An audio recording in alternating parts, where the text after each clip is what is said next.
வாங்க, இன்னைக்கு நாம தமிழர் சமையல பத்தி கொஞ்சம் ஆழமா பார்க்கலாம். இது வெறும் ரெசிபி லிஸ்ட் இல்ல. நம்ம வரலாறு, நம்ம பண்பாடு, நம்மளோட மரபு எல்லாத்தையும் ஒண்ணா சேர்க்கிற ஒரு அருமையான பயணம் இது. இன்னைக்காவது யோசிச்சு பார்த்திருக்கீங்களா? நாம சாப்பிடுற ஒவ்வொரு வாய் சாப்பாடும் ஆயிரக்கணக்கான வருஷ பழமையான ஒரு கதைய சொல்லும்னா அது எப்படி இருக்கும்? தமிழர் சமையல் அப்படிதான். அது வெறும் பசிய மட்டும் போக்கல, நம்ம யாருங்கிற நம்ம அடையாளத்தையே சொல்லுது. வாங்க அந்த கதைக்குள்ள கொஞ்சம் உள்ள போய் பார்க்கலாம். சரி, முதல்ல நம்ம சமையலோட ஆணிவேர் எங்க இருக்குன்னு பாப்போம். சங்ககால இலக்கியங்கள்ல நம்ம உணவு பழக்கம் எப்படியெல்லாம் பதிவாகி இருக்குன்னு பார்க்கலாம் வாங்க. இப்போ நம்ம குக் புக்ஸ் எல்லாம் பார்க்கறோம் இல்லையா? அதே மாதிரி ரொம்ப வருஷத்துக்கு முன்னாடியே பழந்தமிழ் இலக்கியங்கள்ல சமையல் பத்தி சொல்ற நூல்களுக்கு மடை நூல்னு ஒரு பேர் இருந்திருக்கு. நம்ப முடியுதா? உதாரணத்துக்கு வேட்டையாடின கறிய அப்படியே நெருப்புல சுட்டு சாப்பிடுற சூட்டிறைச்சி பத்தின குறிப்புகள் எல்லாம் சங்க இலக்கியத்துல இருக்கு. அப்போ பாருங்க, நம்ம சமையல் கலைக்கு எவ்வளவு பழமையான ஒரு இலக்கிய பின்னணி இருக்குன்னு. அப்போதைய தமிழர்கள் வெறும் சோறு மட்டும் சாப்பிடலங்க. அவங்க வாழ்ந்த நிலத்துல என்ன கிடைச்சதோ அதை அப்படியே உணவா மாத்திக்கிட்டாங்க. குறிஞ்சி நிலத்துல மலைத்தேன், கிழங்கு, முல்லை நிலத்துல பாலும் வரகும், மருத நிலத்துல சென்னல் சோறு, நெய்தல்ல மீன். இப்படி அவங்களோட சாப்பாடு அவங்க வாழ்வியலோட ஒன்னோட ஒன்னு கலந்து இருந்துச்சு. இங்க பாருங்க, நண்டுக்கறி, உடும்புக்கறி, வரால் மீன்னு இந்த லிஸ்டே சொல்லுது அவங்களுக்கும் இயற்கைக்கும் எவ்வளோ நெருக்கமான ஒரு பந்தம் இருந்துச்சுன்னு. சரி, சமைக்கிறது மட்டும் ஒரு கலை இல்ல, சாப்பிடுறது கூட ஒரு கலைதாங்க. இப்போ நாம சாப்பிடுறதோட சம்பந்தப்பட்ட நம்ம பண்பாட்டு பழக்கங்களையும் நம்ம மொழியோட தனித்துவமான வார்த்தைகளையும் பத்தி பார்க்க போறோம். இந்த நம்பரை பாருங்க, 12. இதுக்கும் நம்ம சாப்பாட்டுக்கும் என்ன சம்பந்தம் இருக்குன்னு நினைக்கிறீங்க? ஏதோ சஸ்பென்ஸ் மாதிரி இருக்கா? இதுக்குள்ள ஒரு பெரிய மொழியோட அதிசயமே ஒளிஞ்சிருக்கு. அது என்னன்னு பார்க்கலாமா?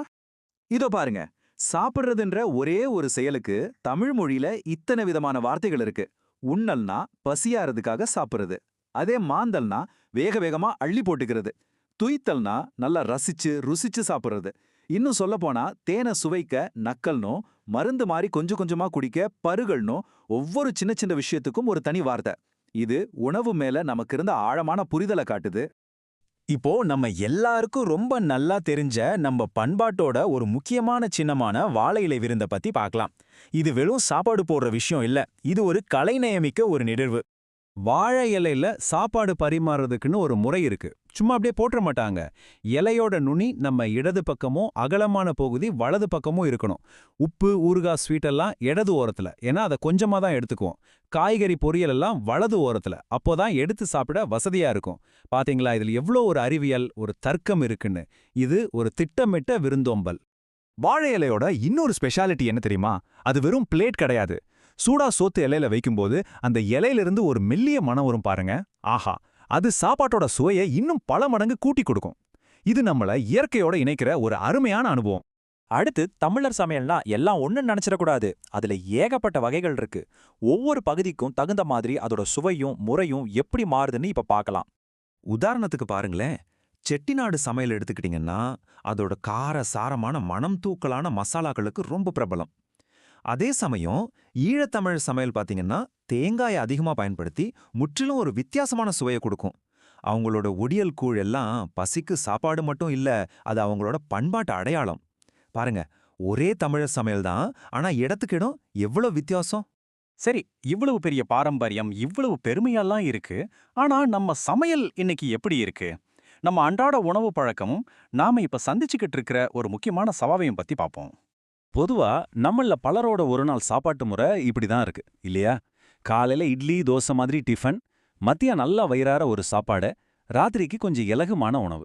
இது நம்ம அன்றாட வாழ்க்கையோட அப்படியே கலந்து போன ஒரு வழக்கம். ஆனா இவ்வளவு வளமான உணவு பண்பாட்டை பத்தி பேசுற அதே நேரத்துல ஒரு கசப்பான உண்மையே நம்ம பார்க்க வேண்டியிருக்கு. இந்த புள்ளி விவரம் என்ன சொல்லுதுன்னா, தமிழ்நாட்டுல கணிசமான மக்களுக்கு ஒருவேளை முழுமையான சாப்பாடு கூட நிச்சயம் இல்லாத நிலைமை இருக்கு. ஒரு பக்கம் இவ்வளவு சிறப்பு வாய்ந்த ஒரு உணவு பாரம்பரியம், இன்னொரு பக்கம் இந்த சமூக முரண்பாடு. இது நம்ம எல்லாரையும் நிஜமாவே ஆழமா சிந்திக்க வைக்குது. கடைசியா இந்த கேள்வியோட நான் முடிக்கிறேன். நாம என்ன சாப்பிடுறோம், எப்படி சாப்பிடுறோங்கிறது இதெல்லாம் வெறும் பழக்கம் மட்டும்தானா? இல்ல அது நம்ம வரலாறு, நம்ம பொருளாதாரம், நம்ம பண்பாடுன்னு நம்மள பத்தியே ஒரு ஆழமான கதையை நமக்கு சொல்லுதா? யோசிச்சு பாருங்க.